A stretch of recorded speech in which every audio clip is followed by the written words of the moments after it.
Today we're going to be making homemade wands. So for this craft you're going to need your chopsticks, a hot glue gun, some paint. You also have Sharpies, a paintbrush, and some nature elements. Everybody should have a pine cone, an acorn, a shell, and a rock. So some of these are going to need a little bit more glue than others. So if you want, you can paint your nature element and let it dry first, but I'm just going to go ahead with my pine cone and I'm going to use a chopstick. And the first step is to take your hot glue and get your nature element all kinds of glued. So from this point, I'm going to hold my chopstick and make sure the glue starts to dry and gets a good seal. And if you're having trouble with the glue, you can always add more and taper it so that it kind of holds the nature element in place, and it'll also build out your wand a little bit. So at this point you're probably going to want to take a break and let your wand dry before we go on to the painting and the other gluing aspects. So I'll pause here. Okay, so we're back, and now my nature element, my pine cone, has dried on the top of my wand. So I'm going to start doing some glue detailing for a unique look. So in your image you can see that they're kind of built up at the top like a wand, and there's also some detailing, like some swirling around the handle. So if you're very careful, we're going to take our hot glue gun, and I'm going to start by adding some more glue around the top to kind of give it that built up look. And you'll really be able to see the glue when you paint it, so you'll be able to see the raised area.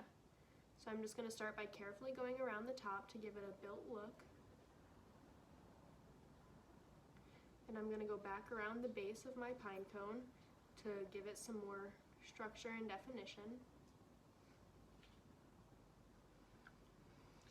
And I think that looks pretty good for just the top. And now around the handle I'm going to give it kind of a swirl pattern so that when you hold it, it'll have like a little grip to it.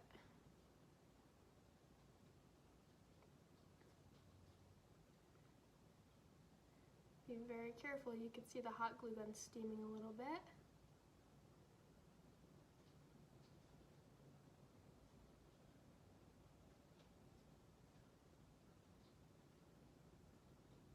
Okay, perfect.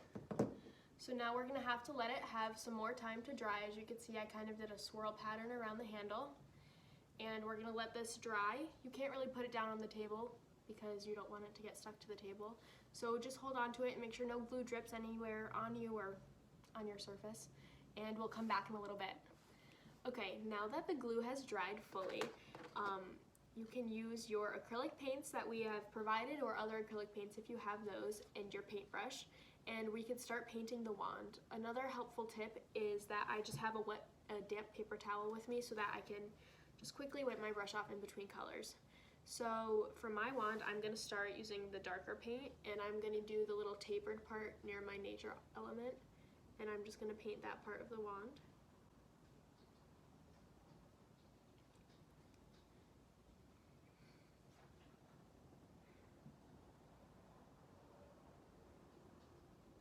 So it just looks like this, so it kind of looks like an extension of the pine cone. And now I'm going to wipe my brush off and switch over and use the lighter color and go through the rest of the wand where I'm going to start to hold on to it. So I'm going to go right over where we began with a kind of coppery color, and it starts my swirl design.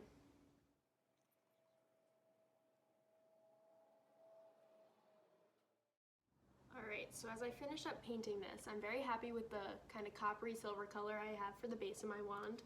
And if you'd like, you can add some kind of glitter or metallic paint or anything else that you would like.